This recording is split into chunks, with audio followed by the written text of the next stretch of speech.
It was great. natural. It was just like, Yeah. Unfortunately, the songs were not originally written with him yeah. because it became it went from James Christian from House of Lords. Yeah, of course. No, he's a guy who originally the songs were written with, and so we had to make a transition to something. We took it more of a blues kind of Yeah, thing. it's something a little bit more, of its time. Where is this record? Where is it? It only came out in Europe. Remember here. Fanatic? So I can Come get on a here. copy from you. You burn me a Yeah, copy. I'd love for you Oh, to yeah. hear it. Yeah. It's I'd like to hear it's it. outstanding. Yeah, he did a great job. Tommy. Yeah. Yeah. Well, Yeah, he's exactly. always. Yeah. So after working with you, I started playing bass again.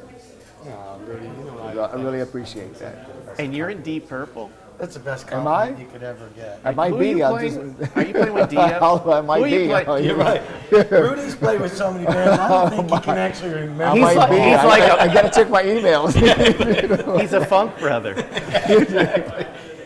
He is rock and roll. You're on solo more records. history. You're on every record. Good Lord, man. And every tour.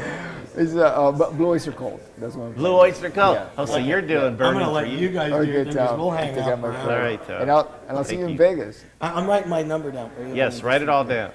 You're going to call me when Yes. you get home and we'll Yes. have to do Yes. you know. You got it. We'll be Well- sipping pina coladas by the poolside in your casino. Come on, baby. In your You living in hotel. Vegas? No, I live here, but I have a business in Vegas. Oh. I spent 2.5 years in Vegas. I wrote my book there. Well, that's where I'm from. I was born Yeah. and raised there. Really? Oh, we have probably met some mutual characters during my desert days. My dad and my brothers live there still. Oh, they do? Oh, yeah. I moved out in 1981. Leslie and I moved out together. She's from Vegas, too. I got huge history there. We've Yeah. been hanging out for 30 years. With Yngwie? Yes, I did. When? Matter of fact, on the Attack Tour, 2004, U.S. Attack Tour for the album Attack. Yeah. And that experience was Well, they put it in this 50 way. words or less? They put it this. 50 words? No, I can't do that. So I'm just going to ramble on, and you Okay, guys go edit ahead. whatever you want. No, actually, what happened was he calls me up. Actually, April called me up, and so we sorted out whatever. And then I asked, "Do you guys have any tablet tours or sheet music?" And he goes, "Nah." So they sent me a pile of records, kind of like with about 20, 30 songs. And I had a couple of weeks before we actually started rehearsing. So I started listening to them, and Yngwie plays bass on most of the albums. So he basically plays bass just as fast as he plays the guitar. And I'm going, okay, let me try to slow this down because I'll never be able to figure out what he's playing. So I open up a program on the computer, tried to slow down the track, and even at fast speed, it was still too fast and very articulate, which is something that I find very unusual because a lot of guitar players they sound like they're playing fast, but they're not very articulate. They get they get away with a lot playing like that. But this guy, if you slow him down, he's just as articulate as he is at full speed. So eventually, I got to play the material, and we went to rehearsal, and when you play with Yngwie and you rehearse with Yngwie, all you do is rehearse for about 8-10 hours.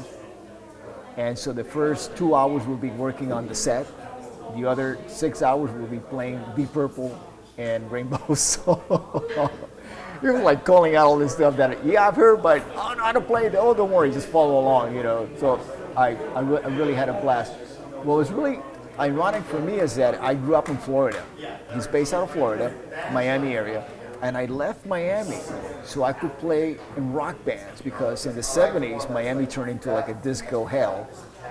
And so I left Miami so I could actually play in a rock band. And here I am back in Miami playing with one of the greatest, or the greatest rock guitar player, of his era. And it was very surreal because here I am in Miami, where it's about 120 degrees in the shade, playing this incredible rock music. So that was really a treat to do that.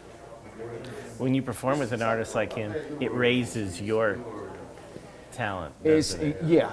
Well, He I mean, makes you just, work just a bit harder. Well, he inspires you. But one thing that I really admire about him is that he's got a great sense of humor. So, you know, he'll be in the middle of this amazing riff, and then he decides to throw the guitar around his neck. It sounds like a train wreck. Then he picks it up again, and he's laughing, and this most amazing note comes out. That it's just one note, and he just holds it, and you go like, "Oh my God!" You know, it just takes your breath away. It's amazing. And that's what it's all about, having your breath Yeah. taken away. Yeah. Whether you're a fan or another musician on stage, or And having that's fun. what it's about. And having fun. You gotta have fun. And I've always had fun with Yngwie, you know, playing. And then off stage, I have fun with him too. You know, he's a very funny guy. He's a You know, flamboyant even if character. his jokes are in Swedish, they still make me laugh. That's good. We're good.